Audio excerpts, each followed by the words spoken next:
If you ask me, CES, the Consumer Electronics Show, is the best show in Vegas. Every tech company is there to perform their Cirque du Soleil, even if they are not there. Just look at this ad placement by Apple. Every year almost 200,000 people come to CES. To put that in perspective, the population of Maui is 167,000. Our journey to CES was a fun 4-hour drive. We stopped at the alien beef jerky place. Now, I don't care much about the jerky part because I don't like chewing on a roadkill, but I like the place.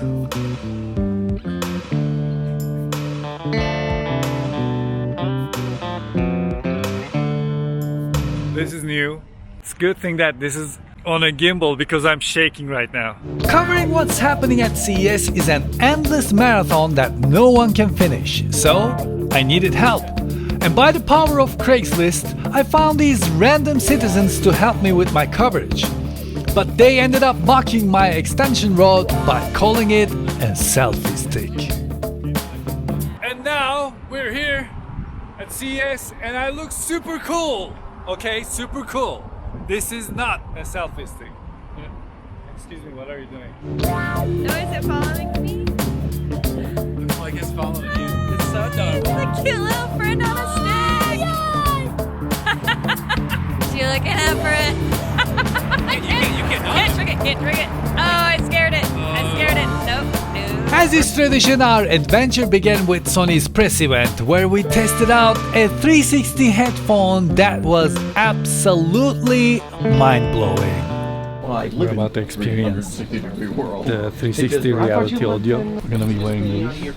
First, they played a 360 audio through the speakers. Then we put the headphones on and they played the 360 audio through the headphones. The amazing part about this is until you lift your headphones up from your ears, it sounded like the sound is still coming from the speakers in the room. Oh wow. What did you think? I thought it was pretty great. It was a really good experience.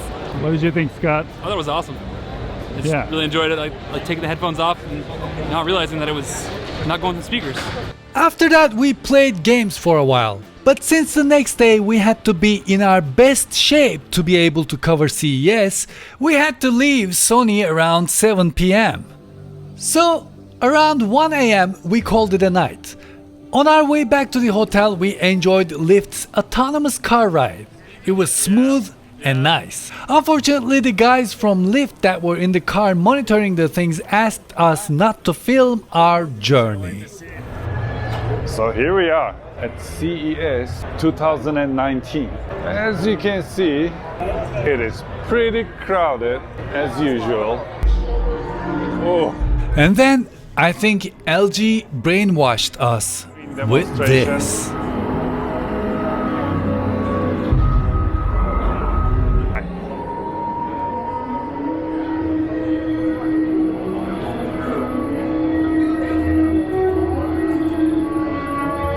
After that, we saw LG's 65-inch rollable TV, which can fold itself like a yoga mat into its base. Just imagine how convenient this will be when it's time to move into a new house. If we ever decide to turn our TV off, we're definitely getting this. We have CineBeam here. A projector can project 4K from a really close distance to the wall. Now I am here at Huawei. As usual, they have the very nice Android phones. Mate 20 here, and the Mate 20 Pros back there. And they take us YouTubers very seriously, as you can see. All right, and here we have Insta360. Look what they're doing.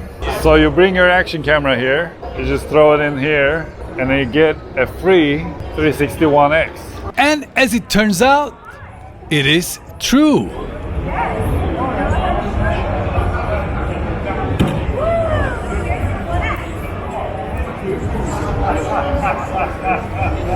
After that, I went to DJI to hear more about their smart remote. Today at CES 2019, we are demoing the brand new DJI Smart Controller.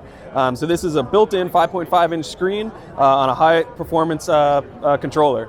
So this guy is meant to work in adverse temperatures. So if you're working in any temperature between -4 degrees Fahrenheit up to 104 degrees Fahrenheit, you know that this guy is going to work for you. It has a customizable Android dashboard. So essentially, you'll have DJI Go 4, and future firmware updates will throw in DJI Pilot, so you can use the DJI Mavic 2 Enterprise series. But you'll also be able to put in some editing software as well, so that you can review footage and edit some of it on the go.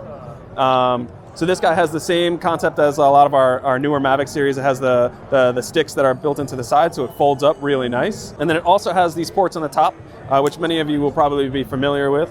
We have the HDMI out, which will play back 4K at 60p. We have the micro SD, and we have a standard USB. Battery is built in to the back, so you can't take it out, but you get about 2 hours, 15 minutes of battery per charge. And what you're getting is a high-performance machine. It's a super bright screen. So it's meant to work in bright conditions. It's got about 1,000 nits. So it's similar to our 5.5-inch Crystal Sky, with the exception now you can drop in third-party softwares as well. So in the US market, we're kind of on hold until the FCC reopens. But in other markets, for instance in Canada, you can buy it. Retail price is $649, and it's really an awesome tool for those that are looking for a screen that's going to be workable in adverse conditions. Thank you very much. You're welcome. Very much, Oli. Yeah, thanks for stopping by.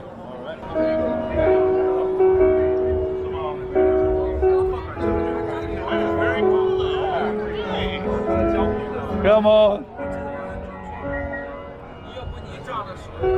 Oh, my shadow is.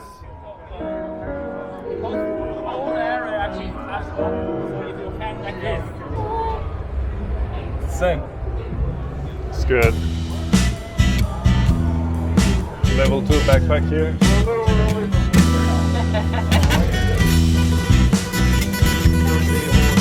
Everest.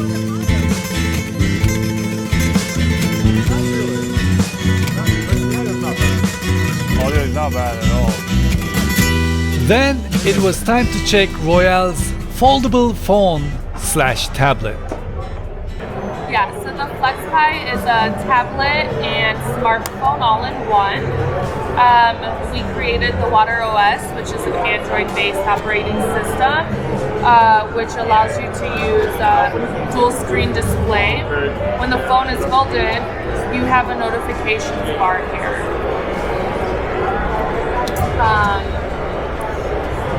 So we are first and foremost a tech company.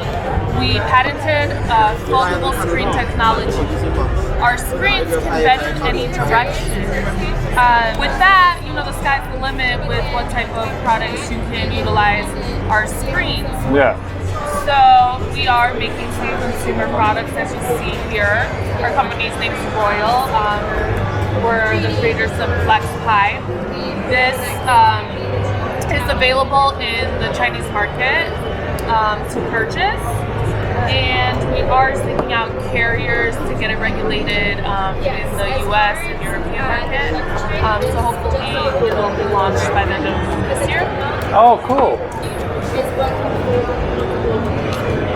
So one of the features of the dual screen technology is that the way we use it in our camera app is I can be taking a picture of you and you'll be able to see yourself on the other side. And as people develop more apps, they can find other ways to use the dual screen. How does the screen feel in the middle part? Yeah, you can feel it. Oh, I can touch it? Flat. It feels like a washboard, but still, it is super cool.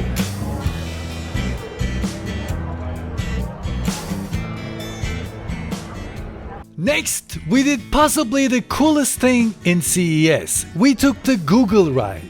It's a ride where they show you how to use smart products in your daily life. Bye.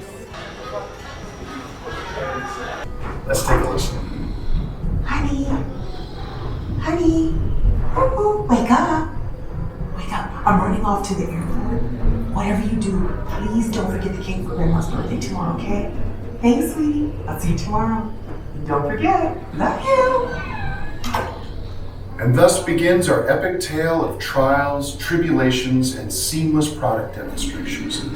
Behold, as one brave father grapples with his children, the elements, and an urgent need for cake, equipped with nothing but the power of love and the world's most helpful apps and services. Enjoy the ride. Hey folks, over here. Let's go through the door. Follow my voice in the light. The ride was a lot of fun. It was like we were in the movie Cloudy with the Chance of Meatballs.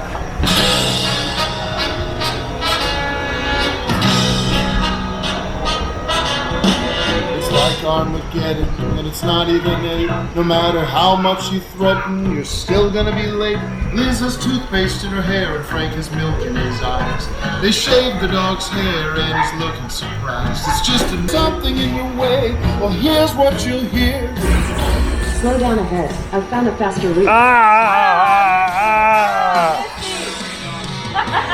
Ooh, you get rooted. How much better is this? Ooh, you get rooted. Navigational bliss. Hey everybody, look, there's a camera. Smile, make it look like you're having the time of your life. Hey Google, pull up that email about the cake. That was seriously a lot of fun. That was a lot of fun. Well done, Google. And at the end of the ride, they gifted us Google Home Hubs. Scan your badge right underneath it. You'll get an email to you. You will get that one. This is BMW iNext, BMW's first level 3 autonomous car, which will go on sale in a couple of years. It will travel up to 435 miles on a single charge. The interior looks like Jetson's living room, and the front reminds me of Bugs Bunny's teeth. As a car enthusiast, perhaps this is not the ultimate driving machine I am looking for, but still, it is exciting.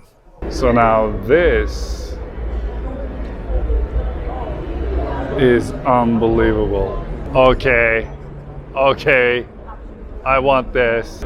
This is Nexus, Bell's little helicarrier that has next generation flying controls.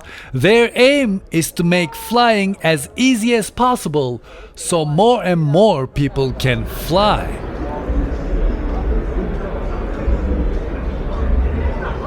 Look at that wing! Bell wanted to give us a taste of how easy their flying controls are going to be by having us test and compare it to traditional helicopter controls. But instead, because of their terrible and cheap VR application, they gave us motion sickness. Audi had this beautiful autonomous passenger car called AICON. AICON has 4 motors that delivers 405.7 pound-feet torque, and its range is up to almost 500 miles, and it can charge up to 80% in less than 30 minutes. It also supports wireless charging, and it will be available in 2021. Steering wheel not included.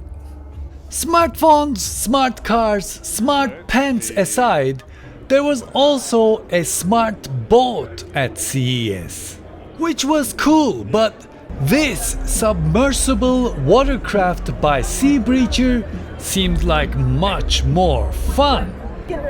And an open invitation to whiplash injury. This is the FLIR thermal camera, and behind that you can see me. And this here, but look at me over there. Swimming in CES's endless sea of technology was a lot of fun. It seems like with 5G, we are entering a new chapter in technology. And I cannot wait to live it. Well, thank you very much for watching this episode and I hope you enjoyed it. Please let me know what you think about CES, and until I see you the next time, take really good care of yourselves and hoşça kalın.